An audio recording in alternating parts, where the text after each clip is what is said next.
Good evening, everyone, and welcome to the New York Symposium. I'm Diane Sayre, LaRouche Independent Candidate for U.S. Senate in New York. And we are going to be talking about housing tonight and the Wall Street, City of London financiers' ripoff of the American people, and particularly working people. And by working, I mean people who do things and not people who sit around figuring out how to rip other people off. Now, before I get to that, I just want to give a couple of updates. We had a call today in which I participated, and Jose, I imagine also, of the International Peace Coalition organized by Helga Zepp-LaRouche to pull together the peace movement, which has typically been rather divided and therefore has not been that effective at stopping all of the wars that are raging around the planet, which seem to all be funded and armed by the United States, since the British don't have a large enough army or enough productive capability. They're just the quote unquote brains, if you if you think they're brainy, which I don't, but manipulative, clever, evil, yes.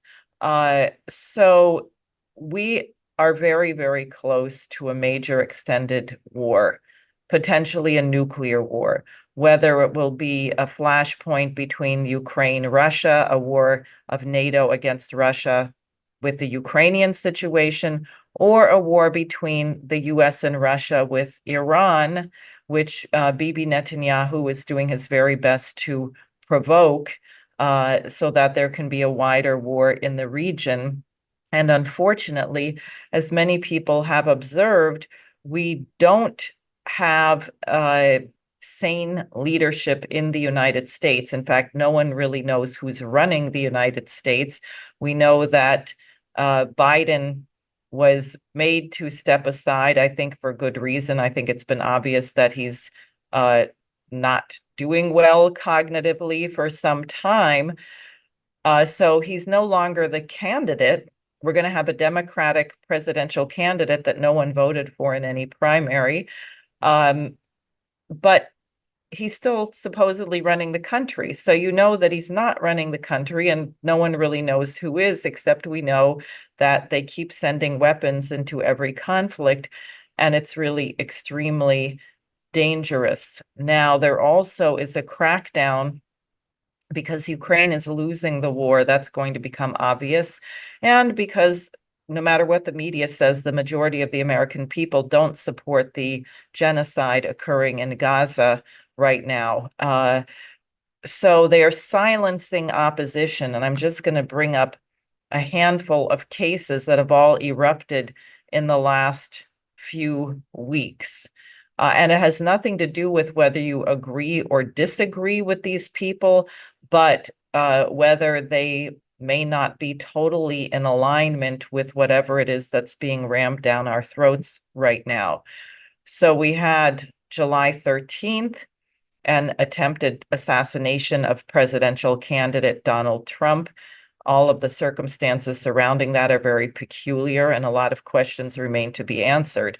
Then we have Robert Kennedy Jr. being thrown off the ballot in the state of New York, and they intend probably to throw him off the ballot in many other states.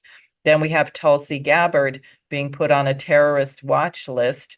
The TSA, Transportation Security Administration, has put her on a quiet skies program. So every time she gets on a plane, federal air marshals are joining her to monitor whether she brushes her teeth or not, or how many times she uses the lavatory. She is an active duty. I think she's a lieutenant colonel in the National Guard. So the idea that someone like that is being put on a list as though they're going to commit some violent terrorist act while flying across the United States or around the world is outrageous. It's only to intimidate and silence. Then we had Scott Ritter, a personal friend of mine and Jose's, a journalist who is a former UN weapons inspector who said there were no weapons of mass destruction in Iraq, who's been very outspoken against the recent wars. And he had 20 FBI agents show up at his house and insisting that he is in violation of the Foreign Foreign Agent Registration Act, and they interrogated him for 5.5 hours and stole dozens of boxes of files, including all of his records from his days as a UN weapons inspector about Iraq and their lack of weapons of mass destruction. And then I learned today that there's been another FBI raid, this time on a Russian American named Dmitry Simas or Symes. He emigrated to the United States in 1973. And he, as I said, is a US citizen. He's been working for all kinds of different American think tanks. He actually worked with President Nixon after Nixon was president. He was on working with the Nixon Center for Peace and Freedom, now named the Center for National. So another think tank person being raided, and I'm not sure if he was present at the time, but there are photographs of gigantic U-Hauls and trailers hauling documents out of his house. So to me, this says that we are really close to a major, wider war. And every American should be alarmed about this. Our nation is supposed to have freedom of speech, particularly for people with whom you disagree. That's when freedom matters. But apparently, you're not allowed to be for peace. If you want to promote war, if you want to promote killing this person or that person, you're allowed to say whatever you want. But if you want to say we shouldn't be doing this, well, then obviously you might be an information terrorist or an actual terrorist, as they're accusing Tulsi Gabbard. Now, the backdrop of all of this, and that's what we'll be getting at tonight, is that the transatlantic financial system is hopelessly bankrupt. The gap between the rich and the poor is the widest that it's ever been. As we know, there were 500 new billionaires created during the COVID lockdowns, the COVID pandemic, and tens of thousands, if not millions of others lost their jobs, their livelihoods. Young people and children were affected by the schools being shut down, and we really haven't recovered. And so what you have is these bankers looking for shell games and income streams to loot, to give the appearance of prosperity, the appearance that things are fine, when what they're really doing is moving money from one place to another, never for the benefit of the working poor, middle class, whatever, the people who actually do work for a living. In fact, I was reading that the largest growing group of new homeless people are Americans who are working 40 hours a week or more. So think about what that means. And I have therefore invited a couple of experts in this area to join me this evening. And I would like to say that participation in the SARE for Senate Symposium does not constitute endorsement of my campaign or any campaign, nor do I necessarily agree with all of the views expressed by my panelists, but I think the information that they can share is invaluable to the voters of New York State and the nation. And of course, I will also be joined by Bronx CD15 candidate Jose Vega. So Dave, if you could bring everyone up, I'll just say who people are and then, well, yes, you recognize Jose. So we have John Mudd, who's the president of the Midtown South Community Council, and we have Marquis Jenkins, who is a community organizer with Residents to Preserve Affordable Housing. And I'm not sure which of you wanted to go first, John or Marquis, but I would like one of you to start off and tell us what is the situation, and we'll discuss hopefully what also should be done about it.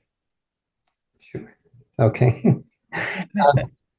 Can I just bring up a little slide?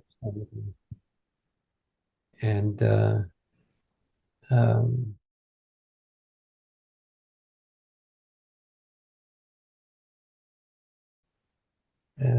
here it is. Okay. Well, it didn't pop up. There we go. All right. I just want to make a quick introduction because I think it's pertinent. We start from the ground, from the roots. I'm the president of the Midtown South Community Council. I've been here in the city for ever since '84, and I've been the president just as long. And our John, pillars, yeah, could you speak a little louder? yeah. Uh, we work on three basic pillars: health, housing, and food insecurity. And we've got a garden upstate, Paradise Farms. We have a little small plot. We have a place in the city on 53rd Street. We bring food down here. This is just from Wednesday, 25 boxes of half bushels. So we get together with some volunteers. We break them out. We package them. We put them at the cupboard, Hell's Kitchen cupboard. We can pack that cupboard and it's gone in 10 minutes. We give it to pantries. We give it to elderly centers. And so that's what we do with the food. And then we, of course, work with a lot of health organizations um, and we coalesce with them. And then our biggest thing is our housing and homelessness. And what's happening here, like what Diane said, how it's growing, how the problem's growing. It's growing intensely. I mean, this is me in another 10 years. Looking for food, looking for, worry about my expenses. We all get strapped when we get older. We don't have that earning power, and it's a war. It's a war between a class war, no question about it, and it fits right into what they're doing all over the world. They're amassing great power. They want to control, and they want to control everything. And the inequality has been growing exponentially. And so we've got at the core here in our city it can all come back to the development policies. And who develops those policies? It's a private and government partnership. But what really happens here is the corporations are making the decisions. And so we're suffering for it. They got their hands. They're filling the community boards with the developer friendly. They're going down to the very basic level. We fought against the Bernardo expansion in Midtown. They tied in Bernardo into the development of the Penn area, the Penn Station, and then we fought against that. And after a few years, realized, okay, we don't need a developer's money to take care of the Penn Station.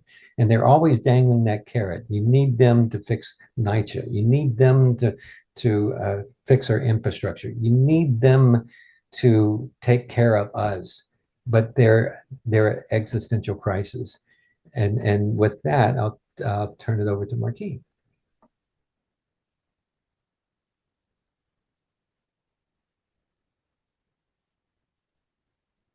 Good evening, everyone, and it is an honor to be here. As was mentioned, my name is Marquise Jenkins, and I represent the Residents to Preserve Public Housing. And I'm here to speak about the crisis that exists now today for public housing residents. Our federal government, for well over a decade, has been divested in public housing.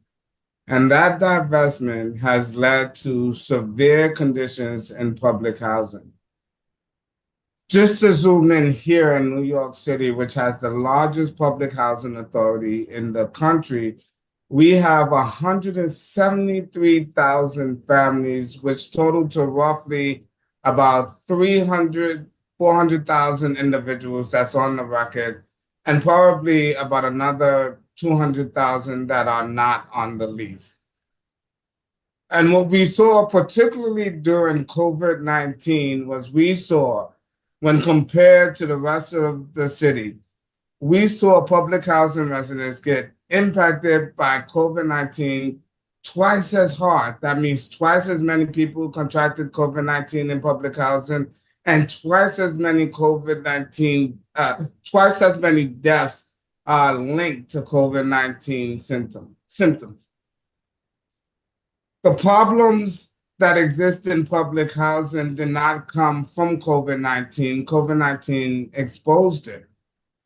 Chronic repair issues, severe environmental justice issues. For example, we have one development here on the Lower East Side where they found arsenic in the drinking water, the water where people shower. So the problems in public housing are getting worse and worse and worse. Most recently, the New York City Housing Authority quoted a $78 billion deficit. That is the amount of money they believe that they need to do all the repairs in public housing to make public housing healthy communities again. The problem that we have is not only that our federal government is not putting towards the funding that's needed to make sure that we give public housing the resources that it needs, but the choices and the ideas that the New York City Housing Authority is coming up with to address that funding crisis is equally problematic. They want to convert all of our public housing, which is also known as Section 9, to a different form of housing called Section 8. Some of you may be familiar with Section 8, but the two programs are very different.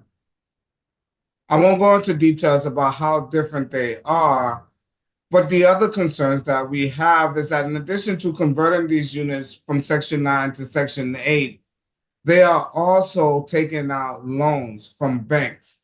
And this becomes a problem because we don't trust the Housing Authority with the money they receive from the federal government because of proven mismanagement. So if the Housing Authority were to take on loans from banks and they mismanage those funds, or our government decided to stop funding the Section 8 program in the same way they decided to stop funding the Section 9 program, the Housing Authority would not be able to pay back those loans. And if they're not able to pay back those loans, for the first time in history, public housing can fall into foreclosure. So the solutions that are being put forth now to save public housing are not sound solutions. And the reason why we keep coming to this problem is because the Housing Authority is not working with the residents to come up with real viable solutions, not only to hold our elected officials accountable, to bring forward the money, but to come up with things that fall into reality, that fall into the culture, and that fall into the needs of the people who live in public housing. But I end with the million-dollar question. Why should we save public housing? I know that you hear about all the negative things, the drug dealers who live in public housing, the welfare queens who live in public housing, but that is far from the truth. We're talking about our city bus drivers. We're talking about our EMT workers. We're talking about our teachers. We're talking about the people who truly move and operate this city. Those are the ones who live in public housing. Public housing is worth saving, not just because of the individuals who live in public housing, although that should be a good enough reason, but it's worth saving because it is a model for all housing. No one in this city should pay more than 30% of their income for housing. Everybody in this city should be able to pass their apartment on to their loved ones when they transition. Everyone in the city should have a right to a say in everything that happens in their home, around their home. And public housing residents have that right, and those rights should inspire this city and other communities to have those very same rights. Public housing is the model, and if we continue to invest like we did in the 1930s and the 1940s, we will truly see a city that booms better than it is today. So thank you for the opportunity to speak, and I'm welcome to answer any questions you may have. Well, thank you. Thank you both. And I actually have a lot of thoughts, but I'm going to let Jose go ahead and share his thoughts and observations and ask questions if he has any. Sure. Yeah. Okay. First of all, thank you for your presentations on the housing and what people call the housing crisis. As somebody who has, and John, I think you saw the documentary that was made on me.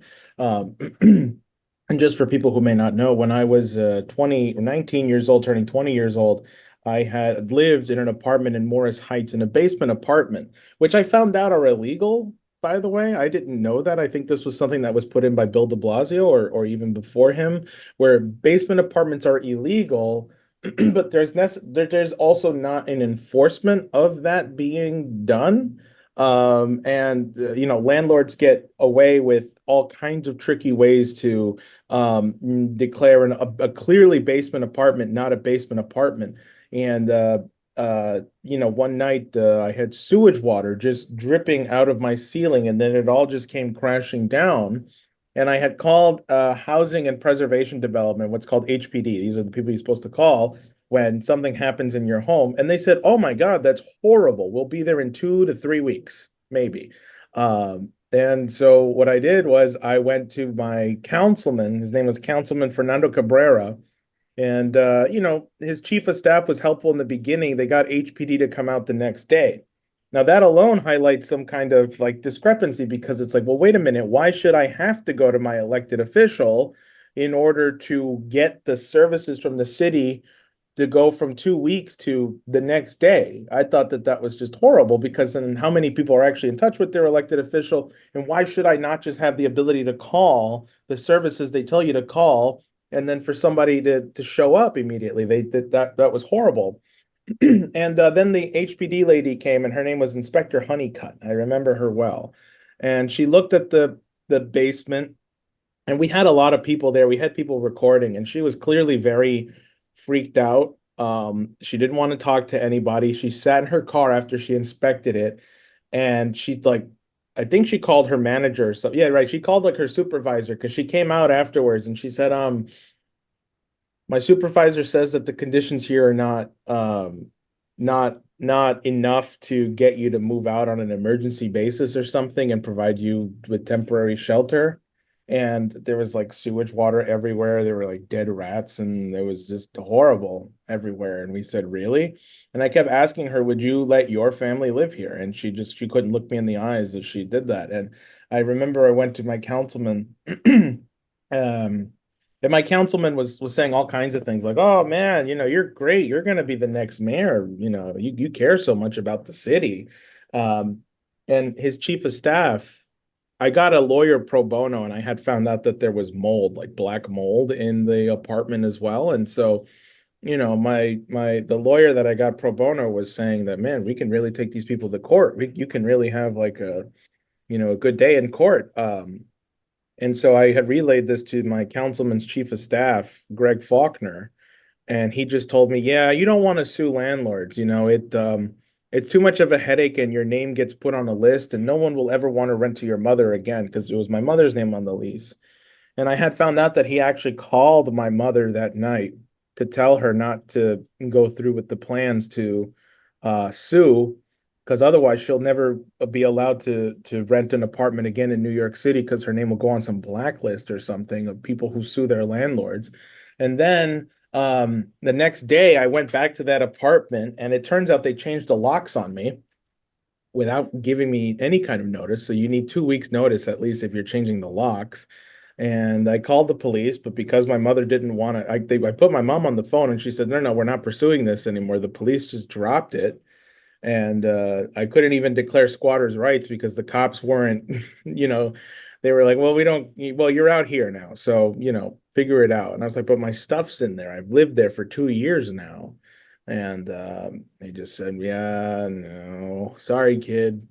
And I was homeless for a few months, and there was never any retribution or any kind of justice for that. Now, I remember one conversation I had distinctly with the chief of staff, where I said, "Look, this isn't just happening to me. There's tons of people in the Bronx. There's dozens of people in the Bronx, actually." And I remember I was walking up towards Bronx Community College, and I saw a woman who was dealing with the same thing. She had firefighters in her home, and this was like as I was going through my situation. And so I said, like, this is a citywide problem. This isn't just me. Like, we can do something about it. And the chief of staff looked at me and said, yeah, listen, you're the one in front of me right now. That's a way bigger problem that, maybe when you're mayor, you can do something about it. I just said, what?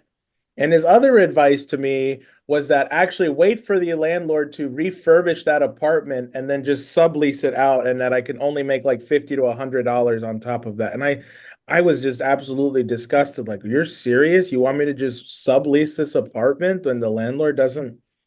So, that's my personal experience with the with housing here in New York. I know it's not easy for anybody. So the fact that they can charge just sky high rents for apartments that are just falling apart, are not maintained, and are leading to hazardous conditions where people are forced to use space heaters, as what happened in the Twin Parks fire a couple years ago up here in the Bronx, when Eric Adams was when he first became mayor. They had no heating, so they had to use space heaters, and people got cheap space heaters, and that led to the deaths of a dozen people or so, and a lot more people being displaced and homeless. So, I mean, my solution is you would need to get people to maintain the housing and rebuild housing, and also build more housing by training young people to actually do that, to actually go into these buildings, inspect them, and say, here's what needs to be done, and do these things. That's my solution. But on the front that I'm weak on is the speculation part, Diane. It's, well, wait a minute. How exactly does the economics fit in here to draw the rent down?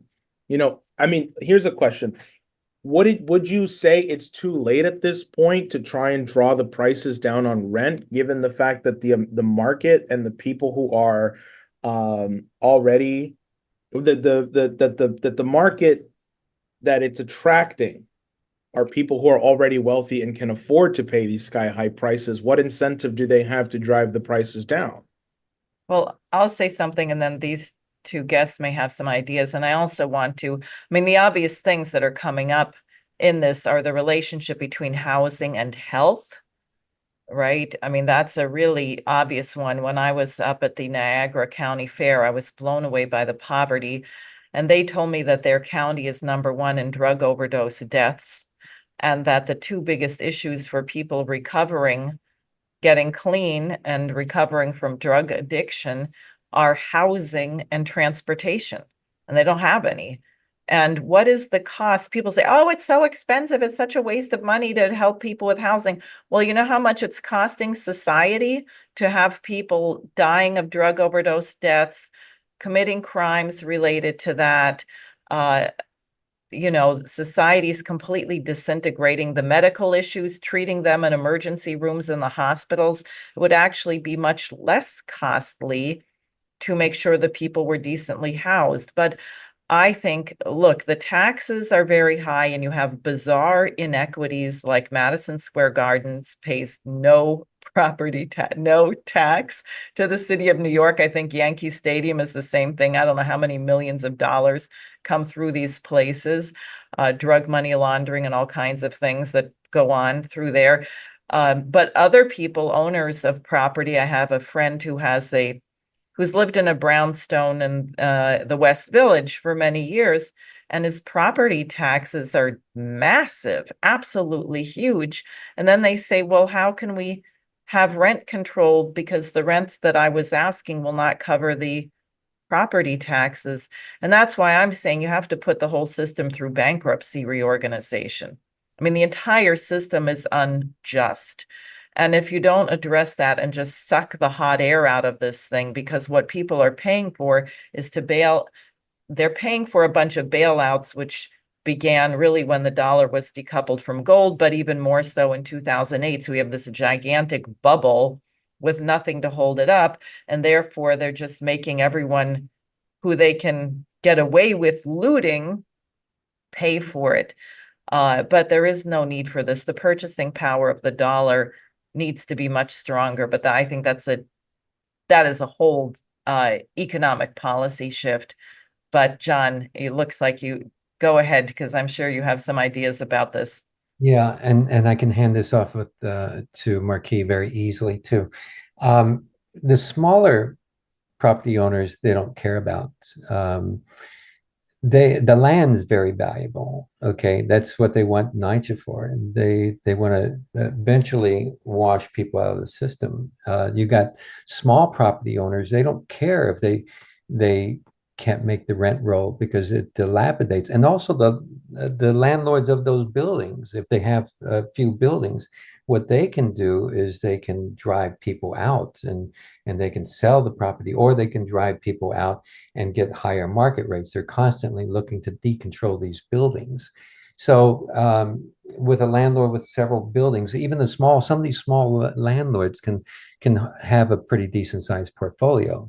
But when you talk about one building, one owner, that's a different story. They want that property. The bigger developers want that property. And you've got NYCHA. That's what they want to do. They're actually, we got the community board negotiating with the developer on what to do with that property. It's appalling. And I was in a hearing and I spoke to that. And I said, how can you guys be sitting around a table negotiating away public housing? It's not property to give away, but they've got it in their head that they need the developers to take care of the building. They have been demolishing that place by neglect for decades. And I mean, literally decades. Back when they first built it, they didn't, they fought against it.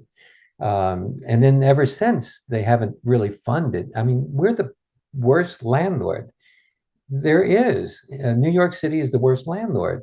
And then the NYCHA is supposed to be taking care of this property, is making a deal with a horrible developer who's got a track record for stripping away housing, for pushing people, for gentrifying areas. I mean, the biggest, most notable thing is Liberty Square.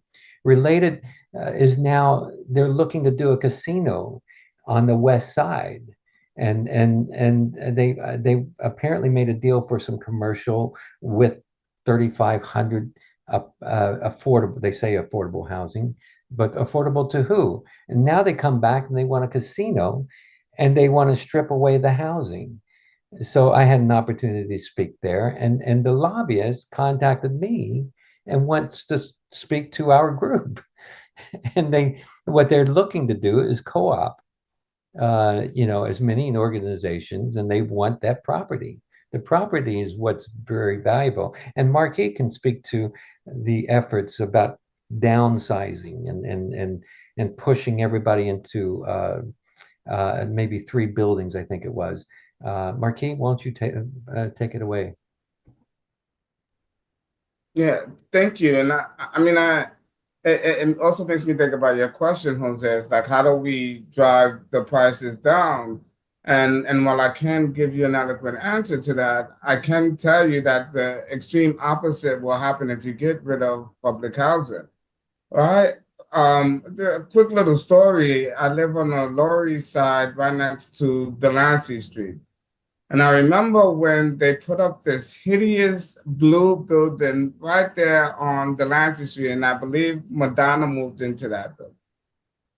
I've seen it. It is hideous. All right, so when they put that building up, it had a ripple effect. It drove the property taxes in this radius up. And so many of the stores shut down because they could no longer afford the property taxes. So oddly enough, when you think about these communities where public housing buildings are, they actually keep the cost of living down, or they do their best to try to stable it and push back on those property taxes, or at least if those buildings are removed and you put luxury buildings in its place, you're going to continue to see a ripple effect for all residents in New York City. So again, when I say that why is it worth saving public housing? It's not just for the residents who live in public housing, but it is to protect against the ripple impacts that is moving forward. Right now, public housing as it stands, there were many protections put in place to preserve the land and to protect the land from things such as foreclosure. And so they have been trying many different techniques or tactics to get rid of public housing and to end the public housing program, not just here, but around the entire country.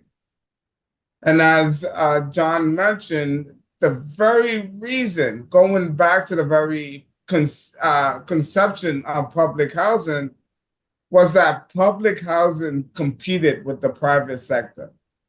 And so at each decade, if you go back into public housing, you will see the attack on public housing shifts from the creation of the Section 8 program, from the starvation of the funding, the necessary funding needed to operate it, to the proposal and the actual tearing down of public housing, to outright handing public housing over to private developers, using public housing as a profit generating machine by using it as collateral to take on risky loans that have the potential of putting public housing into foreclosure. So this is a model. If it is truly successful in public housing, they will use it to then come after your affordable housing program. And if you live in any one of the affordable housing programs in the city, you already feel the attacks coming towards you. Right. Now, I just want to make sure I heard you correctly. So in the NYCHA system in New York City, it's 173,000 families, plus you said a likely 200,000 other people that are living with. So there's units, right? The number of apartments is roughly about 100, somewhere between 174 to 178. The number of individuals is at 400,000 on record. But if you know any family who live in public housing, there's at least 2 people who are living there who are not on the lease. So that brings the total up to closer to 600,000. In other words, 1 in every 14 resident in New York City is a public housing resident. Wow. And obviously losing that and having a huge number of these people dumped onto the street would be pretty devastating. I was reading an article someone sent me about the Jacob Riis housing being built on a leftover gas producing company.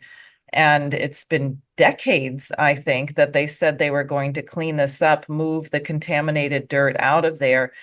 And they even have a dirt basement. And if that weren't bad enough, apparently there is steam from the steam heat that actually goes through this contaminated dirt into the building. It just, and people do have to pay. What would happen if someone were to withhold their rent and say, I'm not going to pay my rent until you clean up this place? So this is, I mean, that's a very good question, and it sort of illuminates the complexity in the problem that we're facing.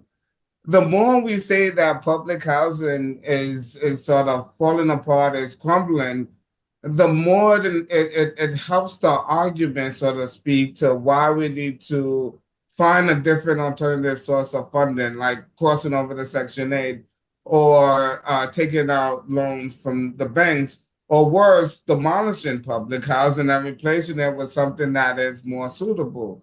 So if residents were to withhold their rent, it would strengthen the housing authority's argument that they don't have the funding necessary to do the repairs, because they've been starved of funding. So everyone knows they don't have the money. Everyone knows that there are critical problems. Everyone is ready to jump on any solution that they can that doesn't involve putting more money into the public housing bucket. But of course, we advocate against that and know that that is probably the most dangerous thing they can do. Again, you'll keep hearing me say this, not just for public housing residents, but the surrounding neighborhood as well. So withholding the rent is not technically a strategy that I would recommend to residents. I think the biggest strategy is holding our elected officials accountable. Right now, there isn't a political will to save public housing. We know that the funding is there. We know that the residents have the capability of managing and providing oversight. We need to put more pressure on HUD, Housing and Urban Development, whose job is to provide oversight. But we need to sort of, as public housing residents, we need to leverage our political power and vote as a political bloc. When they recognize that public housing residents who are strong voters are beginning to organize through their vote, I think we will start to see a shift in the political will to save public housing. But again, outside of public housing, I think, right, that residents in other forms of housing need to look to some of the rights and protections that are baked into the Section 9 program, also known as public housing, because those type of things should be applied to your housing as well. And I think if, in fighting for public housing and looking at the protections that we have and making it a blanket rule across public housing is something that we can build coalition around. Yeah, I think you just mentioned coalition. I think you're even when you do a rent strike or something like that, it's got to be done in the coalition. I think that's where the strength is, and also not only with NYCHA tenants, you got the you got the rent control, rent stabilized. I mean, they're constantly being threatened and left to their own devices. The buildings are left to deteriorate. And then they've even done this whole playbook in all of Midtown around Penn Station. They said it was blighted in order to go in and want to wipe out 20 million square feet of space. Of course, Bernardo owned a lot of the buildings, but then they were planning on taking and destroying a block with people's homes. So they don't really care about whether we built a life. And when you have I have to go, pull I have to say something about the 30% too. The 30% is cost burden. Okay. Marquis says no more. I mean, it shouldn't be any more than 23%. I mean, you've got to build some sort of equity, and they're not looking to help anybody. They're looking to either take that property and wash people out of the system or let them move out. And that goes across the board. Any kind of tenement buildings, even the who's renting these expensive apartments and how long they're going to hang on to them. You got maybe 3 or 4 people they're living dorm like a dorm, like they're living in a dorm. I mean, that's really not a life that we need to advocate for. And when Jose, when I saw that video too, it put me to tears. I've seen this. I've seen this more often, and in the neighborhood, I've helped out other people. I have a little elderly old lady, okay, 80 years old, and she's and the guy is on a community board. This fellow is on a community board, and he manages apartment building. He moved her out of an apartment, a 1 bedroom or 2 bedroom, I can't remember which, but she had a nice, comfortable apartment. He moved her out because of the leak, and she's been living outside of her apartment for over 2 years. And why? They're looking to take that apartment. They shoved her in a small efficiency apartment, and she's been living there. And they screwed around with her voucher. She lost her voucher, and I'm trying to coalesce some legal team to help her out. And this is a person who manages a so-called affordable housing.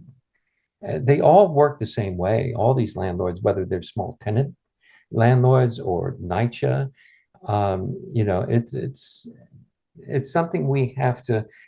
And to get back to your point, Jose, the rents, besides controlling the rents and public housing, We can't have the developers dictating. They control the market. We have to hire them if we want to have them build something. We don't make deals with them. And we do need more housing, but that's not the answer. There's a lot of apartments being warehoused. There's a lot of apartments off the market. There's a lot of apartments because they get tax breaks. So there's a lot to this. And you can't, and so the city of yes, they want to strip away zoning regulations so they can build, build, build. And they say they want to build to solve the housing crisis. They created the housing crisis. You know, just this discussion reminds me of the situation of Beth Israel Hospital on the Lower East Side, where Mount Sinai took over the hospital in 2013 and then began asset stripping. So they took away the cardiology unit and the neonatal care unit and the drug rehab and this and that, everything that brought in income. And then they say, oh, the hospital is going bankrupt. It's short $160 million a year. Meanwhile, Mount Sinai is grossing $24 billion a year. So how much is this 160 million? Anyway, and then you look into who are the board of trustees at Mount Sinai, and the co-chairman of the board is actually the co-chairman of the Goldman Sachs Infrastructure and Real Estate Committee. So it just becomes very clear they had no interest in healthcare. They're going to destroy.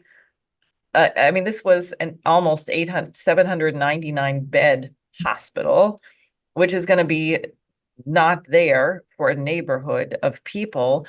And Goldman Sachs, I mean, what does Goldman Sachs care about whether people have access to healthcare, right? They don't care. They just want to make the money.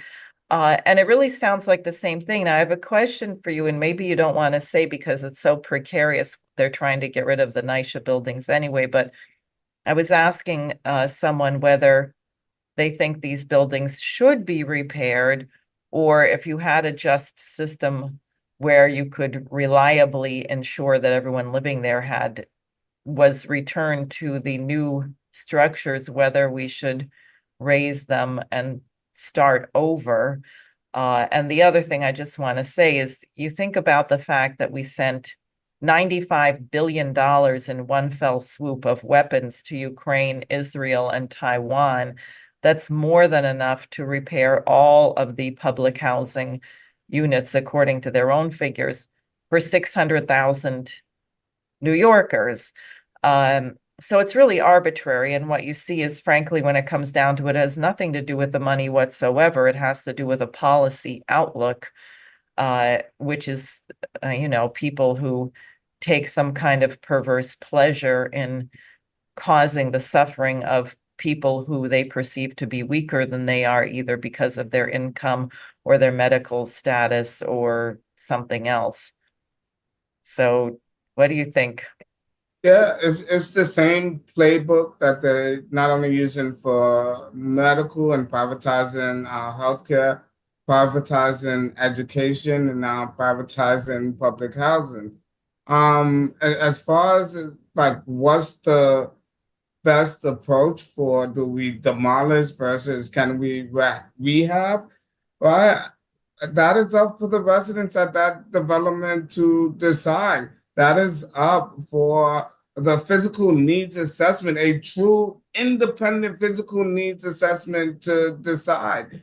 I won't lie, some of these buildings are 70, 80 years old. The first public housing building was built in 1934 here on the Lower East Side called First Houses, right? But I also think about a time when I go to New Orleans when they got hit with Hurricane Katrina. Guess what? Those structures withstood. They stood there and did not shift through Hurricane Katrina. In fact, they saved so many people's lives. Why? Because the type of material that they used back then was better than the material that's being used now. So yeah, we have some chronic problems in public housing, but I don't think that it's to the point where it needs to be torn down. And again, it's not for me to decide. But I will say the notion that it is cheaper to tear down and start from scratch is bizarre. And that is the argument that they are raising at Chelsea and Fulton houses, which is what John was talking about. I see. Yeah. Let me say something about that. I have a engineer architect that is associated with the council, and they all help me out at the garden. I got he's an engineer. He connected me with a fellow engineer. There's ways to fix this, but they don't look into it. They don't look into other opportunities. There's ways to put a shell on that and put the services, revamp the services. So there's lots of options here. And when you talk about demolishing a building, that's very violent. You know, you put people out of the house, out of their homes, and then of course it takes a while to build another. You know, they account for that, the fact that maybe most of those people will never come back. So, you know, to demolish is not only violence, uprooting people. You have to take all these things into account. And they're, like Marquis said, they are built pretty solid.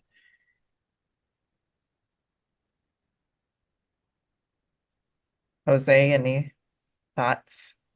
Um, you know, I don't want to give away too many details, but I've been going around the NYCHA houses with a filmmaker.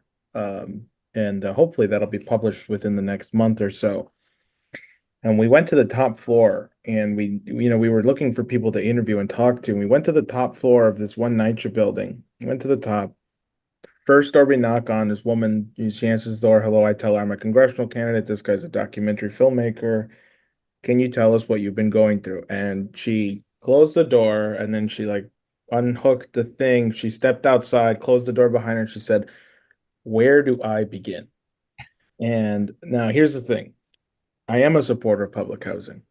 You know, I do understand that some of these things need to be upgraded and really looked at because public housing is a societal necessity. And I agree with you. If we got rid of it, the rent would only go way higher and it would just become a paradise and a playground for rich people. And she just started saying, like, this is broken, this is broken, this. I put in a ticket months ago, and everybody in the building has a guy we just call who lives on X floor.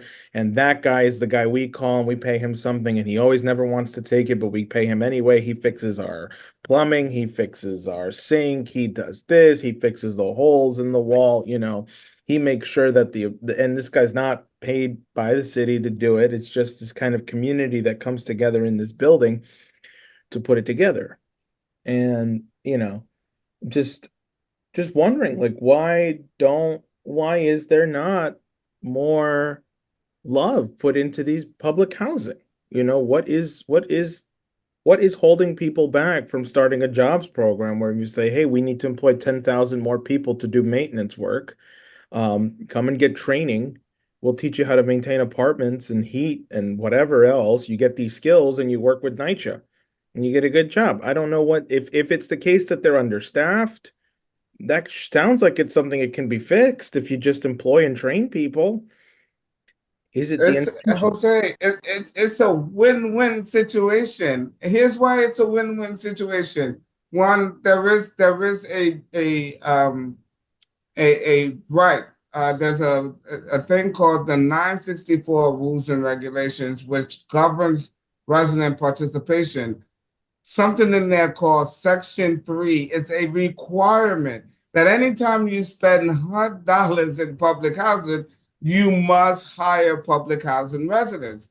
There's also opportunity for contracting with residents or minority-owned businesses in public housing. But guess what? What residents pay in their rent is 30% of their income. So do the math. When residents have more income, they have to pay more rent. And when they pay more rent, then it goes towards the operating and maintenance bills so that repairs and things like that can be done. So it's within their best interest to hire residents And it brings in more money because they're able to show that they are fulfilling their obligations of Section 3 and they are hiring residents. So it exists. The problem is it's not being enforced. And developers and contractors are running away with that money that was meant to hire public housing residents. Wow. Wow. And I go ahead. I think we can begin drawing to a close, but I'd like to get people's thoughts, what you want to make sure people know. no, I had nothing else to say. So I mean, if you did want to go to concluding remarks, we can. Yeah. Okay. John, do you have? I just no, there's lots to say. And started out, you started out saying we might not disagree, but we do. Um, we see eye to eye. We understand the core of it, the core problems. It's all related, and there's so much to talk about. There's so many avenues that we can get lost in.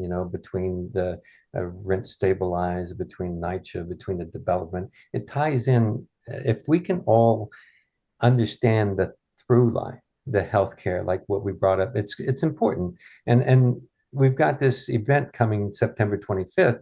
We're working on doing the same thing, threading that needle between the health, housing, tenant problems, homelessness. They're the cause of homelessness, and that's where I started. With the homeless issue. People would come to the meetings and say, why can't you arrest these people away and everything? And so they're looking for a policing solution for a social problem that's being caused by our policies. And these policies haven't changed. They know better. They cannot know better. Some of these people, they're just governed by our developers, and they set the rules, and they say whatever they want to keep their seat in office and to continue to get their money, donations, and support from these developers. And that's the shame of it. I mean, we could go on forever, and know, and this relates to overseas, and that's why I think what we have to do is work from the root cause base here and also the top, and just squeeze these people with the truth. And we've got to find that through line and to be able to speak to what's happening here and what's happening over there, because it's all connected. I agree. I do agree. Marquise. Thank you. I guess I'll close with, it doesn't matter if you are a Republican, a Democrat, or an independent. We have to take our government back. The government is not working for us. We live in one of the most richest places in the world. We have the richest country, one of the most richest countries in the world. And as it relates to the ideas, the plans, and the visions proven that will work, we have the expertise and we know how to solve the problem. The thing that is missing is the political will. Those who are in power currently are using the same playbook towards our housing, towards our safety, towards our healthcare, towards our education. It is the same thing: privatize, privatize, privatize. So it's important, right? You can tell what's important to a city, to a state, and to a country by its budget. We need to shift how we spend our money and invest it in the places that need to be invested in. Housing should be number one. Healthcare should follow behind that if it's not already number one. I won't go through all the order of how things need to be, but we need to take back our government and we need to prioritize where we put our tax dollars. And that's how we're going to solve not just the problems in public housing, but all of the problems that are impacting everyday people who feed that bucket with our tax dollars and every day that we go to work to make sure that we're able to provide for our families. So thank you for this opportunity to share. And I hope if not everyone, I've touched just one person to join the fight to save public housing. Well, I really want to thank you both. I would ask both of you to please keep myself and Jose informed if there are breaking developments, if there are legislative matters. We're both running for federal office, not city or state office, but obviously the federal government has an important role to play in these things and in allocating needed adequate funding. We already said that they can decide I mean, the military thing is obscene, and so were the bailouts, frankly. AIG got three $80 billion bailouts. Nobody said, well, why we can't really afford that? Those bums, why don't they do hard? There was no question. We just forked over the money. So I think you're absolutely right. I really appreciate that both of you were here, and we will talk again. Did you want to add something, John? Go ahead. I appreciate being here too, and I'm thrilled to be here at the table with you guys because of the way you think. And I heard something very interesting. They make money out of destruction and they make money out of development. Okay. They build and they destroy, and that's where they make money. And the homelessness is a reflection of our immorality.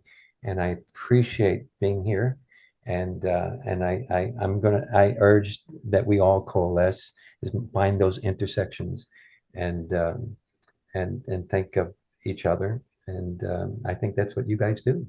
And I think you have that in your heart. And and I know Marquise does. I've been working with Marquise for a while. Uh, he's a good man, and thank you. Thank you. So with that, we'll wrap up, and hopefully we will not have annihilated the entire human race, and I will be able to be back here next Friday. Monday night, there will be a call, the American chapter or the campaign reflection of the Council of Reason that Helga Zepp-LaRouche is forming. That's Monday at 8:30. So watch for that, and we'll see you then.